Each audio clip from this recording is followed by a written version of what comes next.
자, 이제는 재고자산 쪽 할게요. 자, 재고자산. 아까 우리 재고자산 했었지만 출제가 세 번 됐어요, 세 번. 안 나온 지도 꽤 됐어요. 안 나온 지 한 5년 된 것 같아요, 5년. 그죠? 근데 이 재고자산에서 중요한 애가 두 가지 정도가 있거든요. 다른 곳에 영향을 주는 거. 그 때문에 여기서 제가 여기는 꼭 집중해 주셔야 됩니다. 라는 거 꼭 집중해 주셔야 됩니다. 자, 보시죠. 자, 일단 재고자산의 평가 방법인데요. 여기서는 우리가 단가야, 단가. 자, 그럼 재고자산을 평가하는 방법은 크게 두 가지입니다. 두 가지. 뭐냐면 원가법하고 시가법. 왜냐면 저가법도 인정하니까. 자, 그랬을 때 아마 여러분들이 재고자산의 평가 방법은 6가지, 5가지 정도 인정한다라고 배우셨을 거예요. 뭐, 개별법, 선인선출, 이런 거. 그쵸? 그래서 우리가 여기 개별법, 선입선출법, 후입선출법, 총평균법, 이동평균법 여기까지 배우셨을 거예요. 맞죠? 그리고 이거는 아마 선생님 중에서 설명하시는 분도 있고 설명 안 하시는 분도 있는데 우리가 소매제고법 또는 매출가격 환원법이라고도 해요. 소매제고법은 뭐냐면 여러분들 일반적인 회사들은 재고자산을 기말에 셀 수 있거든요. 왜냐하면 모든 층이 재고자산 아니잖아요. 맞죠? 하지만 저기 홈플러스나 이마트나 쿠팡은요. 모든 층이 재고자산이에요. 맞죠? 그러면 그걸 12월 30일 날 산다고 해보세요. 사람 죽습니다. 맞죠? 거의 일주일 넘게 걸릴 거예요. 모든 층이 재고자산이기 때문에. 그러면 어떻게 될까요? 남들은 12월 31일 날, 야, 송년회 하자 이렇게 하는데 본인은 이렇게 쭈그려 앉아가지고 재고 세고 있는 거예요. 안타깝죠? 거의 콩쥐 아니야? 그죠? 콩쥐야. 나도 마실 수 있는데 이럴 수 있잖아요, 여러분들. 그죠? 그래서 재고자산을, 기말의 재고자산을 추정하는 걸 우리가 소매재고법이라고 불러요. 유통업만 가능해요, 이건. 그죠? 그래서 일단, 이렇게 6가지 인정하고요. 그 다음에 우리가 이제 재고자산의 평가 있죠, 여러분들. 재고자산의 평가는요, 이거는 좀 기억 좀. 우리가 좀 이따 실기할 때 선입선출법은 영어로 되어 있어요, 영어로. 선입선출법은 FIFO 이렇게 되어 있어요. 이거 좀 단순하게 좀 암기 좀 해주세요.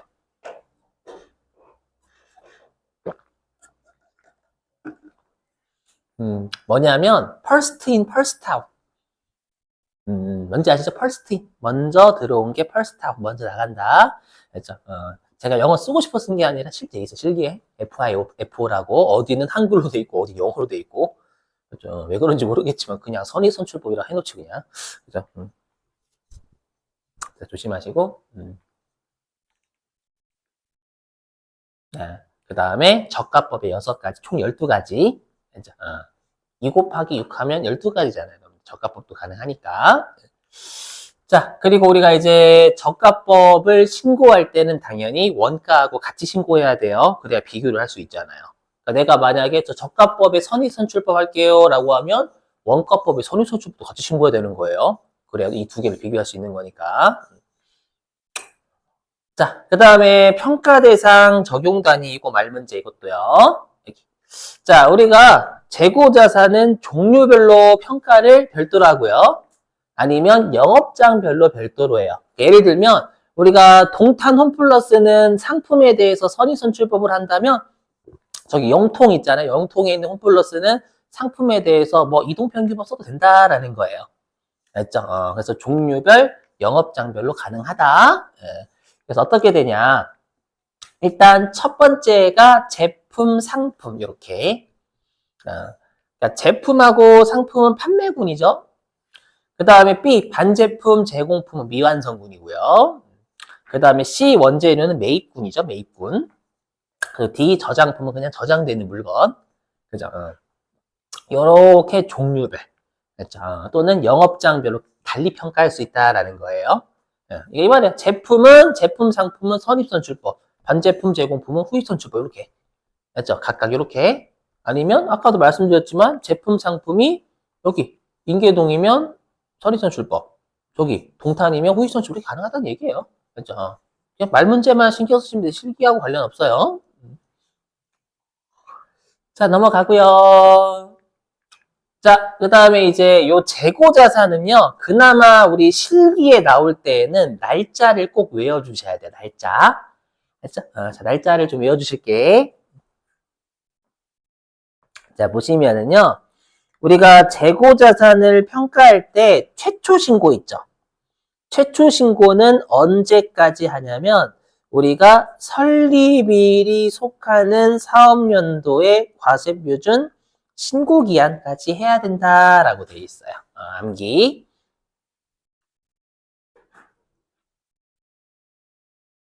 그럼 우리가 일반적으로 그럼 설립일이라고 하면 일기잖아요.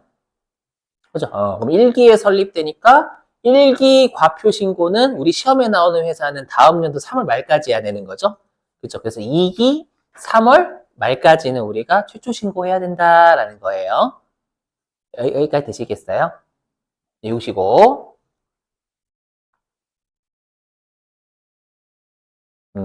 자, 그 다음에 같이 외워주실 게 예를 좀 먼저 같이 먼저 띄우고요. 여기.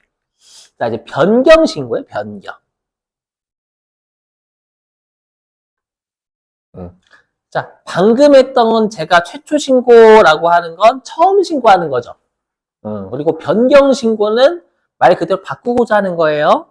그럼 바꾸고자 하는 건 당연히 2기서부터 가능하겠죠. 그죠?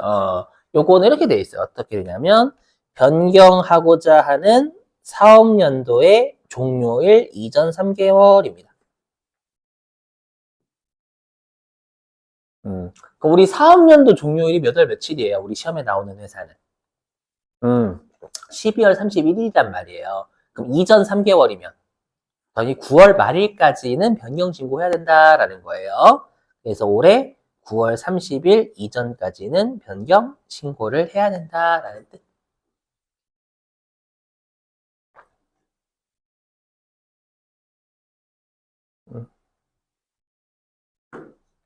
됐죠, 여러분들? 네.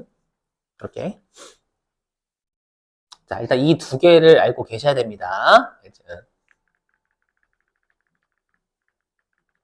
자, 그러면 그림을 통해서 우리가 각각의 경우에 법인세법은 재고자산의 평가 방법을 어떤 걸 적용할 건지를 그림을 통해서 좀 이해를 도와볼게요.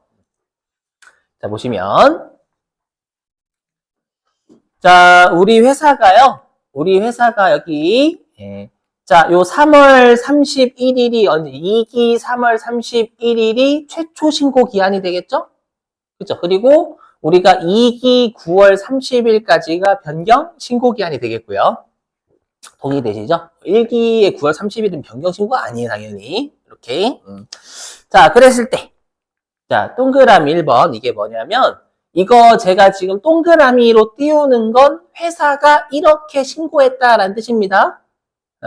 무슨 말이냐면, 동그라미 1번 요 라이포가 후입선출법이거든요. Last in first out. 그래서 회사가 후입선출법으로 신고했는데 최초 신고 기한 내에 후입선출법으로 최초 신고했다 이 말입니다. 무슨 말이 되시겠어요? 그 말이고. 자, 그 다음에 2번. 2번은 뭐냐면 회사가 최초 신고 기한을 어겼어요. 맞죠? 최초 신고 기한을 어겨서 우리가 후입선출법으로 최초 신고한 거예요. 여기까지는 이해되시겠어요? 하지만 변경 신고 기한 내에는 최초 신고한 거죠. 분명 여러분 여기 예상할 거예요. 무슨 말이야? 변경 신고 기한 내에 최초 신고? 뭐 개소리지? 이게 있어. 뭔가 있기 때문에 하는 거예요, 지금. 알죠? 그럼 여기에서 여러분들이 개소리다라고 했을 거야. 그렇죠? 자, 그 다음에 우리가 3번. 3번은 뭐냐면 회사가 후입선출법으로 최초 신고했거든요. 근데 최초 신고 기한을 어겨서 최초 신고했고요. 그리고 2기의 변경 신고 기한도 어겨서 후입선출법으로 최초 신고한 경우. 되세요? 일단 이 경우.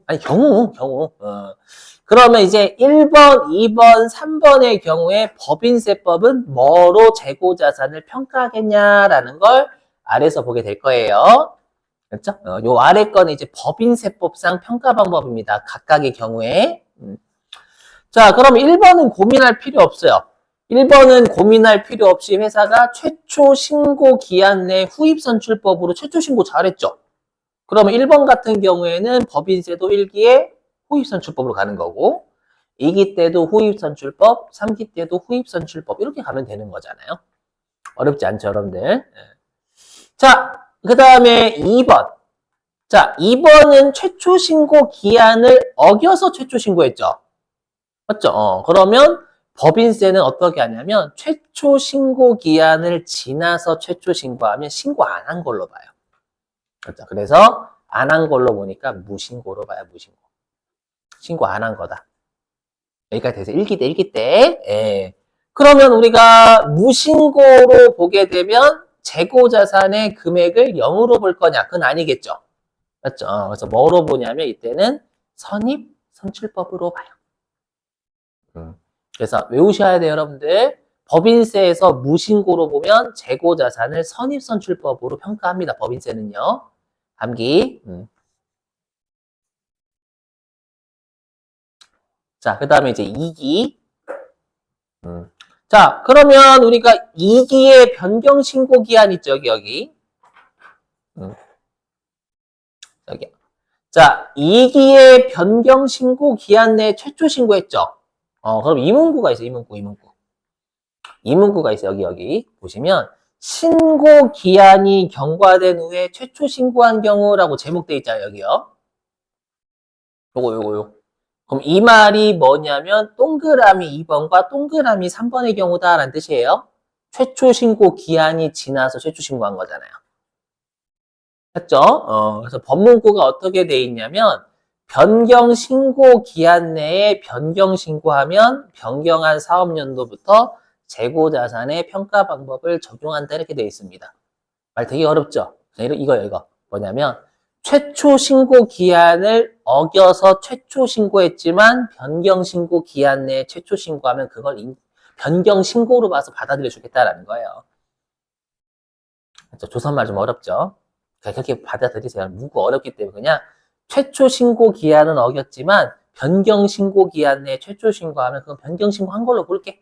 그래서 인정 이렇게. 그래서 그 말입니다. 그 말. 그러면 동그라미 2번은 최초 신고 기한은 어겼지만 변경 신고 기한 내에 최초 신고했죠? 그럼 얘는 변경 신고로 봐가지고 잘했다라고 하는 거예요. 그냥. 그렇죠? 그래서 우리가 동그라미 2번은 2기 때 이때서부터 후입선출법을 받을 수가 있는 거예요. 이렇게. 됐죠? 그럼 3기 때도 후입선출법 그대로. 자, 그 다음에 동그라미 3번. 자, 동그라미 3번은 1기 때 무신고로 보겠죠? 그죠? 그리고 동그라미 3번은 2기의 변경신고 기한 내에도 최초 신고 안 했잖아요. 맞죠? 그럼 여전히 2기 때도 무신고로 봐요. 여기까지 되세요? 그럼 우리가 3기의 변경신고는 언제까지 하면 돼? 3기의 변경신고. 3기? 9월 30일까지 하면 되죠. 근데 동그라미 3번은 3기의 변경신고 기한 내에는 최초 신고했잖아요. 그럼 이건 변경신고로 봐줘요. 맞죠? 그러면 얘는 우리가 이때서부터 후입선출법을 받는 거죠. 여기가 되시겠어요? 이렇게 이 금문구. 참 어렵게 설명을 하고 있어 말문구가. 자, 그 다음에 이제 두 번째 변경신고요. 자, 보세요. 자, 회사가 쭉 이제 후입선출법으로 계속 가고 있었어요. 가고 있었다가요, 이제 변경신고를 하고자 하는 변경신고를. 자, 변경신고를 하고자 하는데 6기에 변경신고를 하고자 하는 6기에. 6기에.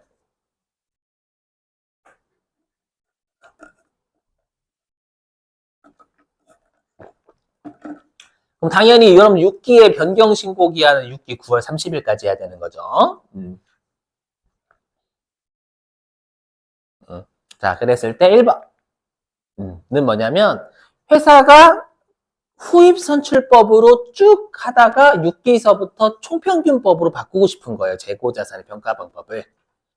그래서 동그라미 1번은 6기 변경신고 기한 내에 저 총평균법으로 할게요 라고 총평균법으로 변경신고한 거예요. 자, 그 다음에 2번. 2번은 뭐냐면, 회사가 변경신고, 6기의 변경신고 기한을 어겨가지고 총평균법으로 변경신고한 겁니다. 되셨죠? 이랬을 때, 요 아래 거는 법인세에서 어떻게 평가를 하겠냐라는 거예요, 이제. 1번은 쉽죠? 왜 쉽냐면, 6기 변경신고 기한 내에 변경신고 잘했잖아요. 그러면 법인세에서는 6기서부터 총평균법으로 바꿔주겠죠, 여러분들. 그렇죠. 그래서 법인세법상 6기의 총평균, 7기 때 총평균 당연히. 여기가 되시겠어요? 자, 그리고 두 번째. 자, 두 번째는 당연히 6기의 변경신고 기한을 어겨서 총평균법으로 할게요. 라고 했죠? 그럼 법인세는 닥쳐라.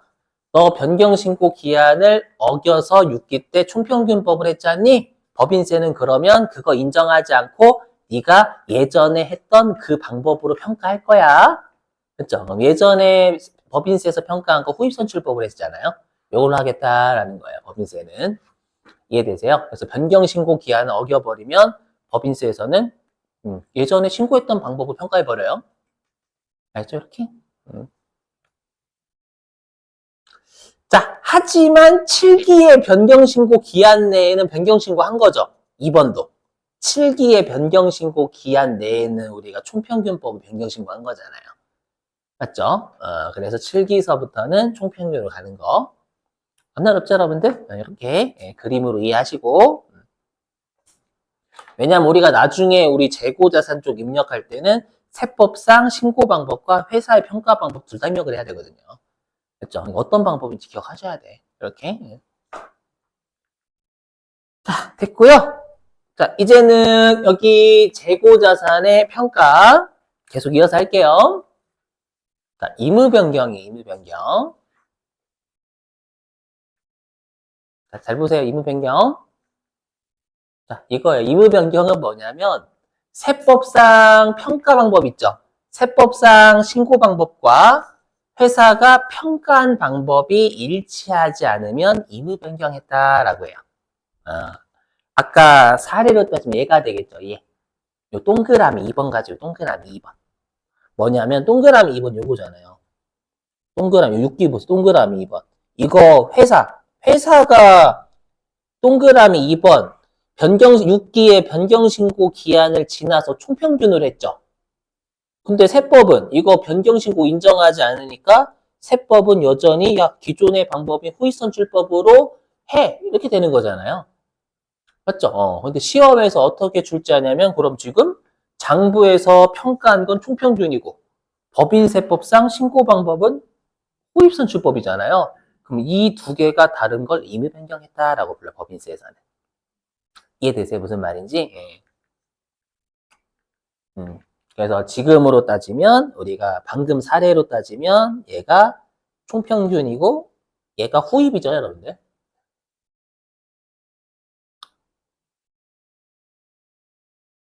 지금 사례 얘기하는 거예요, 여러분들. 예. 꼭 이게 아니어도 돼요. 둘의 방법이 다르면 그냥 임의 변경이다라고 해요.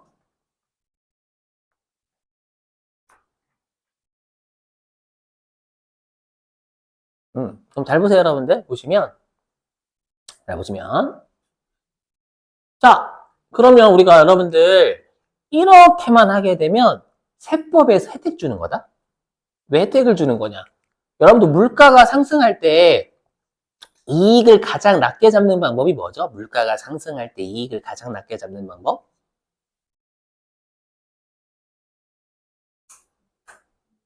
응?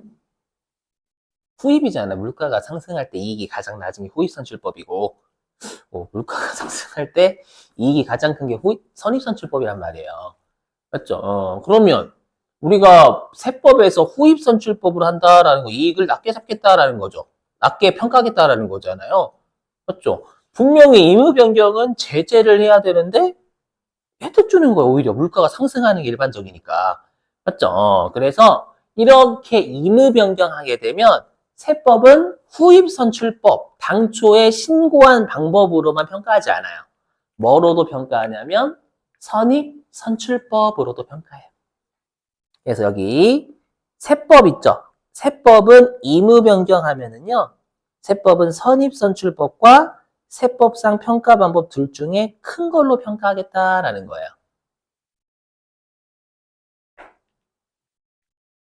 그러니까 지금 사례에서는 이렇게 되는 거죠.